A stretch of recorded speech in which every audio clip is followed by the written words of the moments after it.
20 November 2023 আর আমি রওনা দিচ্ছি কাশ্মীরের উদ্দেশ্যে। আমার flight Dhaka to Delhi and Delhi to Srinagar. আজকের ব্লগে আমি আপনাদেরকে কিছু ইম্পর্টেন্ট ইনফরমেশন দিব, যাতে আপনারা যারা ফিউচারে কাশ্মীর যাবেন তারা যেন এই বিষয়গুলো মাথায় নিয়ে যান এবং আপনাদের যেন কোনো সমস্যা না ফেস করতে হয়। তো চলুন ব্লগটা দেখে আসি।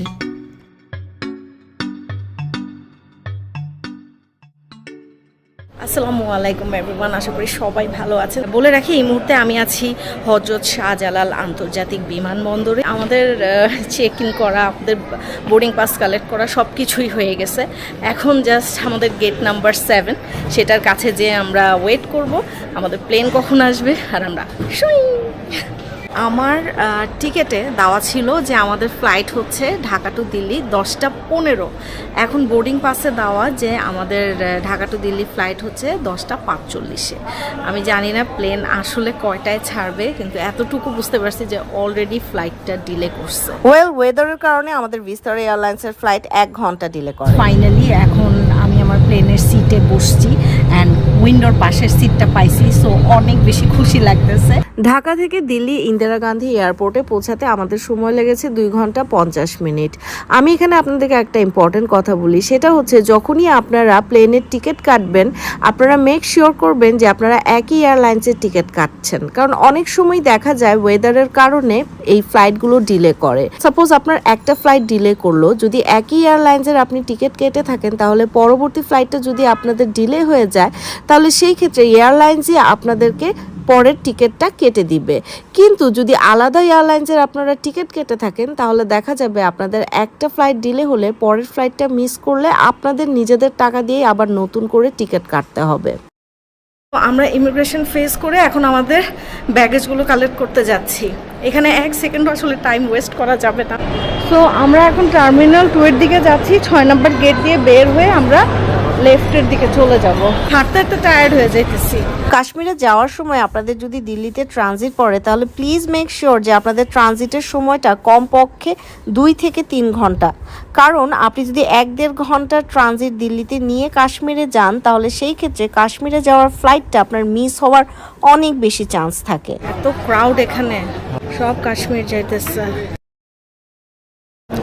আরেকটা ইন্টারেস্টিং কথা তো বলাই হয় নাই, সেটা হচ্ছে যে আমরা ঢাকা থেকে যখন দিল্লিতে আসতেছি তখন ভিস্তারা এয়ারলাইন্স আমাদের টিকিটে ওখানে আমরা পার পারসন 30 কেজি পাইছি। তো আমরা তো এটা দেখে খুশি হয়ে গেছি যে তাহলে কাশ্মীর থেকে আমরা ইচ্ছা মতো শপিং টপিং করে নিয়ে আসতে পারবো। কিন্তু ঘটনা কি ঘটলো, আমরা যখন দিল্লি থেকে তারপর আমরা যখন শ্রীনগরে যাব তখন আমরা আমাদের টিকিটে খেয়াল করি যে শ্রীনগরে যাওয়ার সময় আমাদের পার পারসন 15 কেজি করে অ্যালাউ করা হয়েছে। তো এই ব্যাপারগুলো না সবাই খেয়াল রাখবেন, কারণ কি এক্সট্রা 6 কেজির জন্য পরে দিয়ে আমাদের পে করতে হয়েছে, যেহেতু আমাদের টোটাল লাগেজের ওয়েটই ছিল 36 কেজি। সো আমাদের খাবার চলে আসছে। আমরা ধরতে গেলে সারাদিন আজকে না খাওয়া, তো এখন এখানে এসে টেস্ট অফ ইন্ডিয়া থেকে এই খাবারগুলো অর্ডার করলাম। চিকেন দম বিরিয়ানি, এই একটা চাটনি দিল সাথে, আর কোনো লেবু নাই, শসা দিচ্ছে, আর এখানে ছিল পরোটা আর ডাল মাখা। হ্যাঁ আমি বুঝতেছি না, আমার মজা লাগে না কেন, কোনো লবণ নাই, কেমন যেন স্বাদটা না। সো আমাদের ফ্লাইট ডিলে হইতে হইতে এখন লাস্টে 5:45টায় ফ্লাইট মানে শিডিউল হয়েছে। এখন আমরা ফাইনালি আমাদের গেটের কাছে আসছি, আর গেট নাম্বার 20 এখান থেকে আমরা বের হব, গাড়িতে উঠবো, প্লেনে উঠবো। A huge thanks to the travel agency, the travel group, যেটা বাংলাদেশে যথেষ্ট জনপ্রিয় একটি ট্রাভেল এজেন্সি, এবং ওনাদের মাধ্যমে কিন্তু আমি আজকের এই ঢাকা টু কাশ্মীরের জার্নিটা করছি, এবং without their help and support এই জার্নিটা এতটা স্মুথ এবং ইজি কখনোই হতো না আমার পক্ষে। তো আপনারা ওনাদের ফেসবুক পেজ এবং ওয়েবসাইটে গেলেই দেখবেন ওনারা কিন্তু কাশ্মীরের বিভিন্ন ধরনের প্যাকেজেস অফার করে থাকে, এবং শুধু কাশ্মীরেরই না, বাংলাদেশের বাইরের অনেক দেশেরই ওনারা ট্যুর প্যাকেজেস অফার করে থাকে। সো ফাইনালি আমাদের ফ্লাইট ডিলে হতে হতে আমাদের ইন্ডিগো এয়ারলাইন্সের প্লেন আসলো এবং আমি প্লেনে উঠে বসছি, অ্যান্ড এগেইন উইন্ডো সিট পাইছি।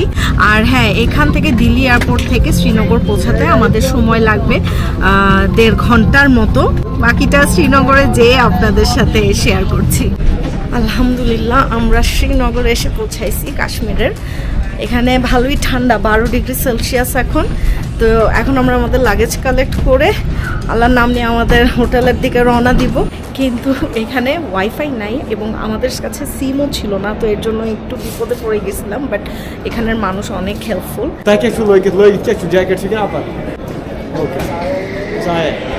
থ্যাংক ইউ ভাইয়া, থ্যাংক ইউ। তো শ্রীনগর এয়ারপোর্টের এই ভাইয়াটা আমাদেরকে হেল্প করেন। উনি আমাদের হোটেলের গাড়িকে কল দেন এবং উনি আমাদেরকে বলে যে আমাদের গাড়ি বাইরেই দাঁড়ানো আছে। ভালোই ঠান্ডা। Thank you. अस्सलामु अलैकुम। क्या नाम है आपका भाईजान? जावेद भाई। ফাইনালি অনেক দৌড়াদৌড়ি, অনেক পেরেশানির পর এত খুশি লাগতেছে। এখন আমরা গাড়িতে উঠবো, আমাদের হোটেলে যাব। আর এক ব্লগে তো সব কিছু দেখানো সম্ভব না, ঠিক না? তো বাকিগুলো দেখতে হলে আমার পরের ব্লগগুলো দেখতে হবে। তো টিল দেন সবাই ভালো থাকবেন, সুস্থ থাকবেন। আল্লাহ হাফেজ। जावेद भाई, हमारे पास कोई सिम नहीं है। হ্যালো আম্মা, এই যে আমরা পৌঁছাইছি আম্মু, বুঝছো? আম্মা তুমি টেনশন করছো অনেক না?